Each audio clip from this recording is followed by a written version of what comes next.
Fala galera, seja bem-vindo no ar canal Perguntas Mentorismo com o Paulo e o Francisco, que não vai mais embora, né? Estamos por aqui.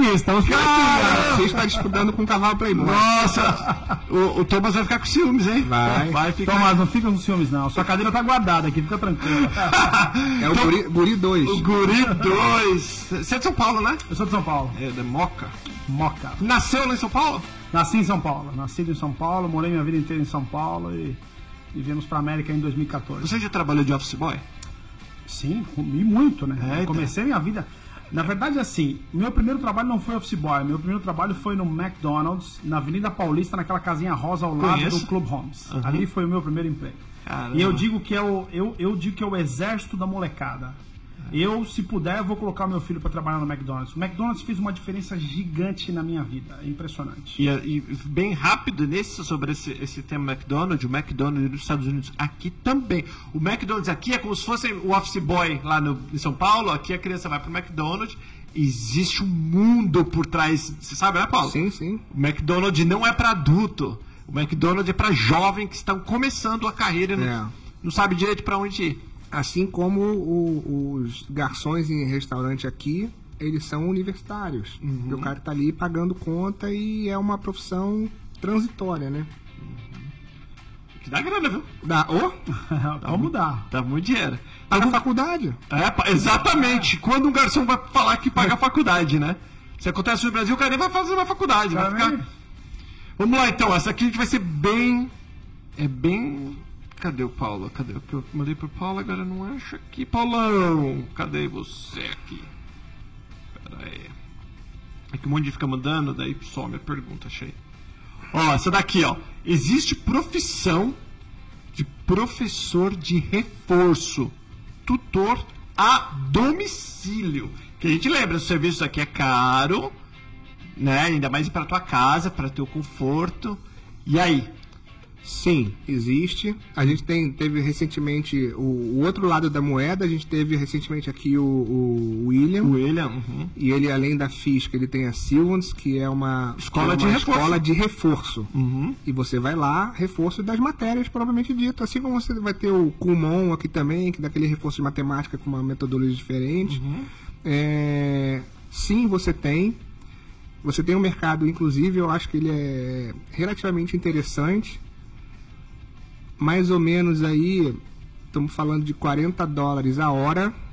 Bom. Então é um mercado legal, então é uma hora boa, se você, dependendo do teu trabalho. Eu brinco, por exemplo, meu filho, ele veio para cá, por mais que ele estudasse numa escola bilíngue no Brasil, ele tinha sido alfabetizado naquele ano que ele veio. Então ele alfabetizou no Brasil para depois se realfabetizar aqui. Uhum. Então, logicamente, muito da parte escrita ele não tinha. Os fonemas são muito diferentes, né? Do fonema brasileiro em português para o fonema em inglês. Acentuação, né? Tudo isso, né? Então, a gente precisou trazer uma pessoa para reforço. Inicialmente, a gente trouxe uma pessoa que era um professor de inglês.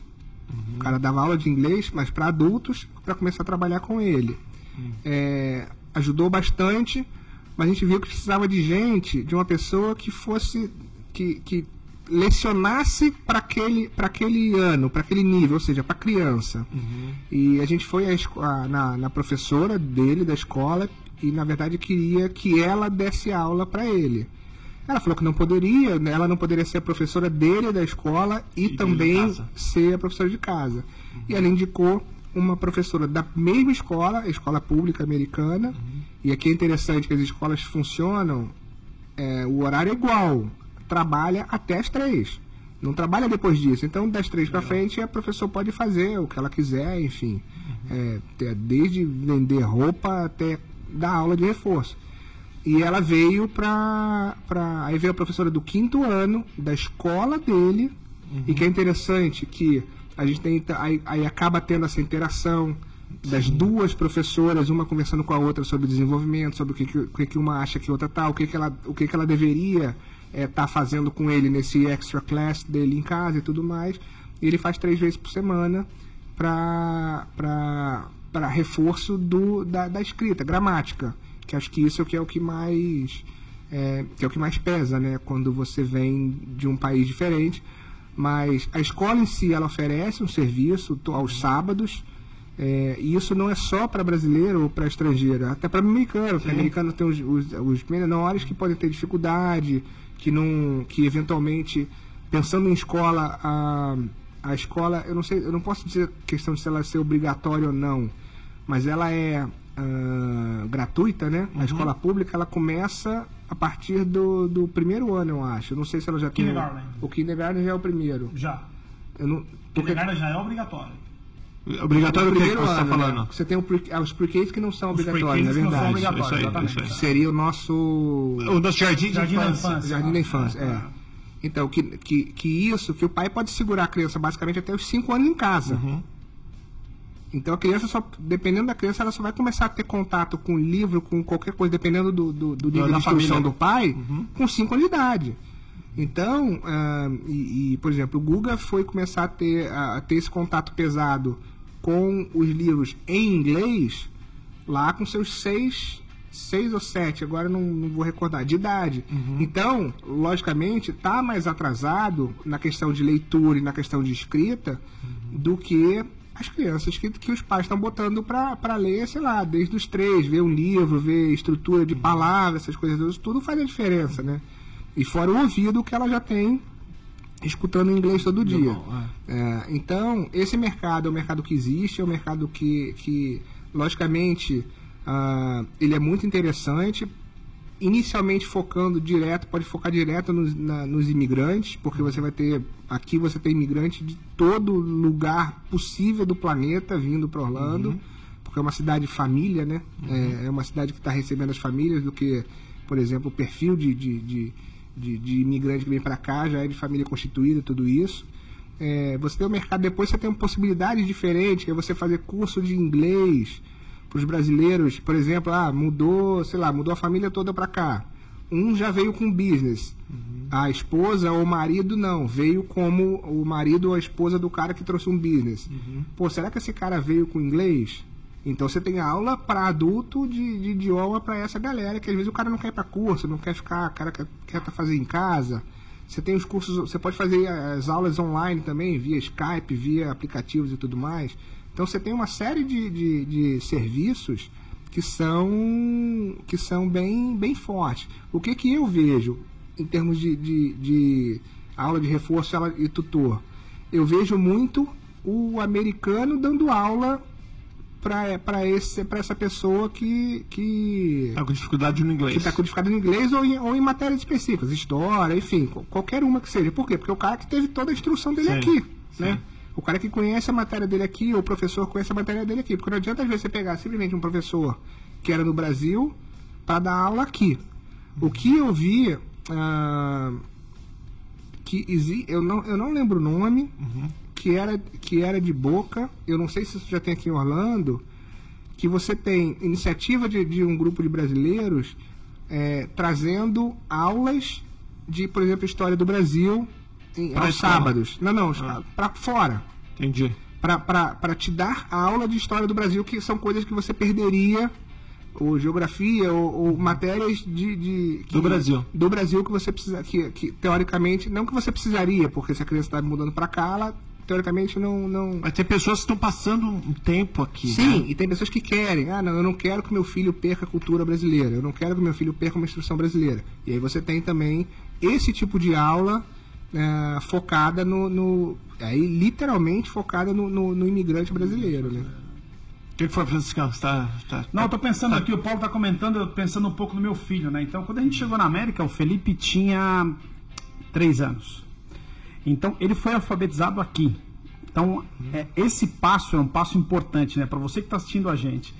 Se você pensa em vir para cá, em migrar, e está tomando uma decisão, e o teu filho tem entre 3 e 4 anos, é o momento ideal. Sim, é perfeito. É perfeito, porque meu filho foi alfabetizado aqui, ele ficou no ESOL, né? Pessoal entendente, de três níveis dentro de uma classe, né? Você tem o ESOL, que é o English Second Language, você tem a classe normal e você tem o Gifted, depois que são para crianças que se destacam um pouco mais. O Honors, né? O Honors, exatamente. Então, meu filho ficou 6 meses somente no ESOL e já foi direto para a classe normal. Por quê? Porque ele foi alfabetizado aqui.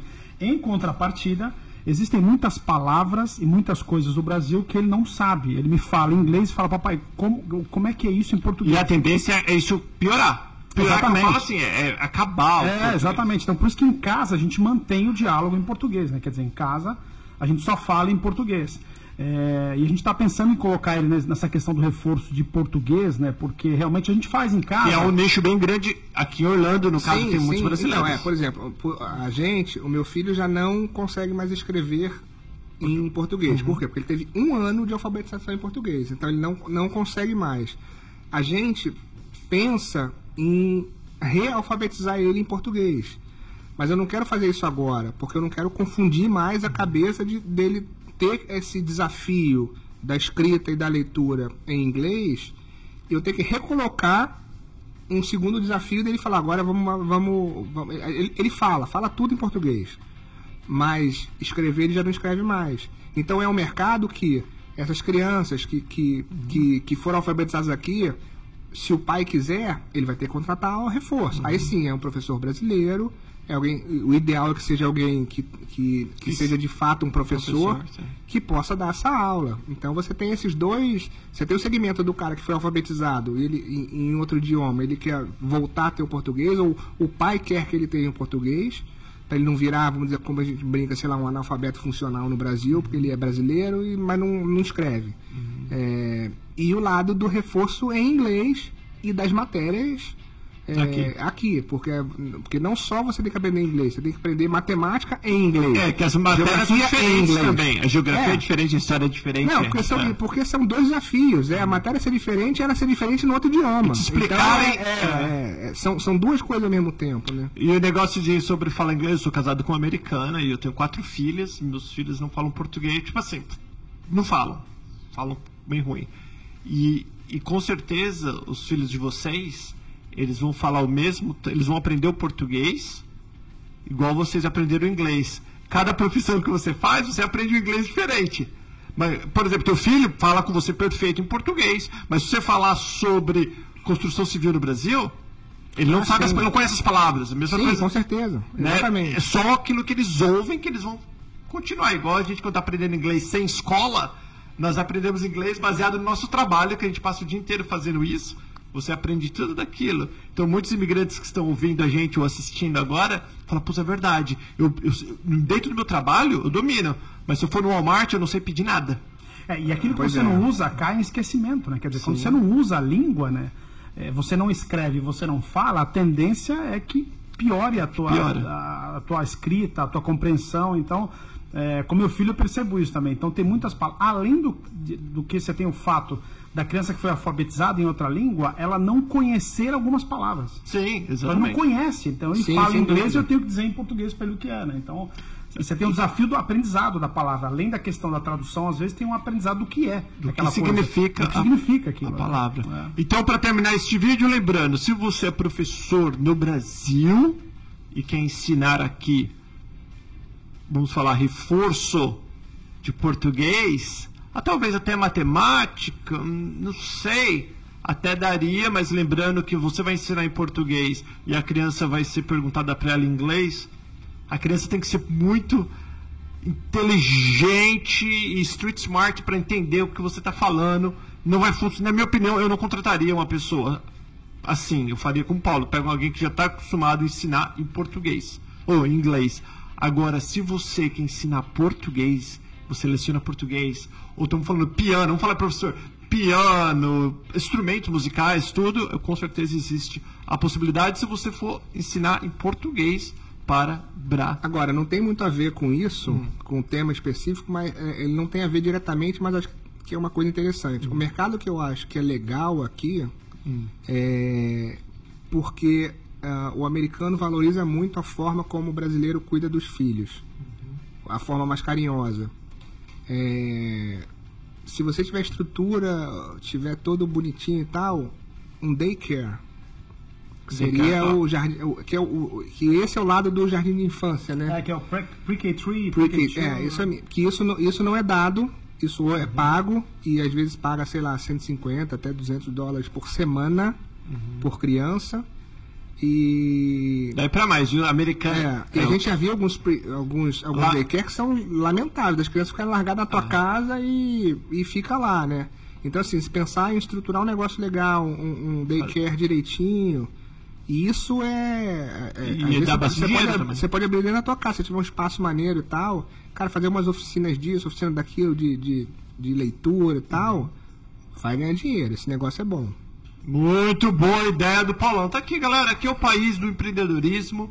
Aqui é o país da oportunidade para quem quer trabalhar e para quem quer fazer acontecer, né? É isso aí. Acho que é isso. É isso. Valeu, galera. Beijão. Valeu, Paulo. Obrigado, Francisco. Tchau, mais uma vez, pessoal. E a gente vai se falando. Tchau, tchau. Bye, bye.